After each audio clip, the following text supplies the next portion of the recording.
The grand hall of the Draconic Council shimmered with scales of every hue imaginable.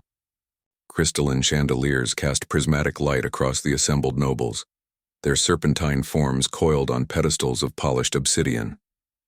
At the center of their disdain stood Akim, her crimson scales dulled by shame, her golden eyes downcast. "You disgrace our lineage," hissed Elder Zarthax, his emerald scales rippling with contempt. "A dragon of pure blood, bonding with a human. Not even a human of consequence, a penniless scavenger from the outer rings." Murmurs of agreement swept through the chamber. Akim's claws dug into her palms, drawing thin lines of violet blood. She had heard these words for 3 cycles now, ever since she'd chosen Mir over the wealthy dragon lords who'd courted her. Mir with his kind eyes and calloused hands. Mir, who worked 18-hour shifts in the asteroid mines just to afford a single room in the station's poorest sector. "He has more honor than any of you," Akim whispered, but her voice was lost in the cacophony of mockery. "Honor?" Lady Vixira laughed, a sound like grinding metal. "Honor doesn't buy ships. Honor doesn't purchase territory. Your human can't even afford a proper dwelling, and you, a daughter of the Crimson Dynasty, live in squalor beside him." Akim's wings trembled, but she held her ground. "I don't need your approval." "No," Zarthax agreed coldly. "But you'll have our pity. When your human dies, as they all do, so quickly, so fragile, you'll return here begging for scraps of dignity." She had left that day with her head high, but her heart shattered. The whispers followed her through the station's corridors. Dragon fool, scale shamer, the one who chose poverty. Mir had held her that night in their tiny quarters, his human warmth a comfort against her cold scales. "They don't understand," he'd murmured. "But I'll prove them wrong, Akim. I promise you." She'd wanted to tell him it didn't matter, that his love was enough. But the words had stuck in her throat because part of her, the part raised in golden halls and taught that dragons were superior to all, wondered if the council was right. The next morning, Mir had kissed her goodbye and left for the mines. Except he hadn't gone to the mines. 3 years passed, 3 years of silence. The council's mockery evolved into pity, then into vindicated superiority. "Your human abandoned you," they'd said. Typical of their kind, weak, disloyal. Akim had searched everywhere. She'd filed reports with station security, hired investigators she couldn't afford, sold her ancestral jewelry piece by piece. Nothing. Mir had vanished as completely as if he'd been swallowed by a black hole.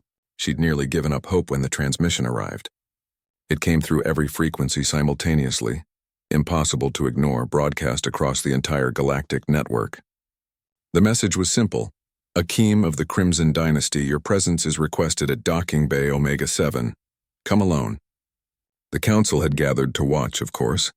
They'd scented drama like predators scenting blood. Docking Bay Omega-7 was typically reserved for diplomatic vessels and trade behemoths. What Akim found there defied comprehension. A ship. No, calling it a ship was like calling a star a candle. The vessel stretched across the entire bay and beyond, its hull constructed of metamaterial that seemed to exist in multiple dimensions simultaneously. Weapon systems that could crack planets bristled along its surface. The name etched in letters of pure energy read, "Akim's Honor." The boarding ramp descended and Mir walked down. He looked different. Older. Yes, 3 years had weathered his face. But there was something else. Confidence. Power. He wore a coat woven from smart fabric that rippled with embedded technology worth more than some planetary economies. Behind him, an army of drones carried chests that clinked with the sound of concentrated wealth. "Hello, beloved," Mir said softly, his eyes only for her. Akim couldn't speak. Couldn't breathe. Mir turned to the assembled council, who'd followed in their shifted forms, their eyes wide with shock. "Gentlemen, ladies, I believe you questioned my worth?" He gestured and the drones opened the chests. Light spilled out, the unique luminescence of Trilliard credits, the currency that powered star systems. Not millions, not billions, trilliards, wealth that could purchase armadas, wealth that could terraform dead worlds. "I apologize for my absence," Mir continued, his voice carrying the weight of absolute certainty. "You see, 3 years ago I discovered something in the deep asteroid fields, a precursor artifact.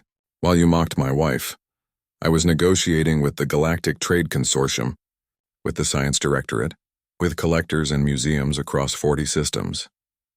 He walked to Akim, took her clawed hand in his human one. I couldn't tell you. The artifact's location had to remain secret until the transactions were complete. But every moment, Akeem, every moment I was thinking of you, working for us. Elder Zarthax's jaw hung open, his forked tongue visible. Lady Vixira had actually fallen off her pedestal. The patent rights alone, Mir said conversationally, generate enough passive income to qualify us as a sovereign economic entity. The consortium has offered me a seat on their executive board.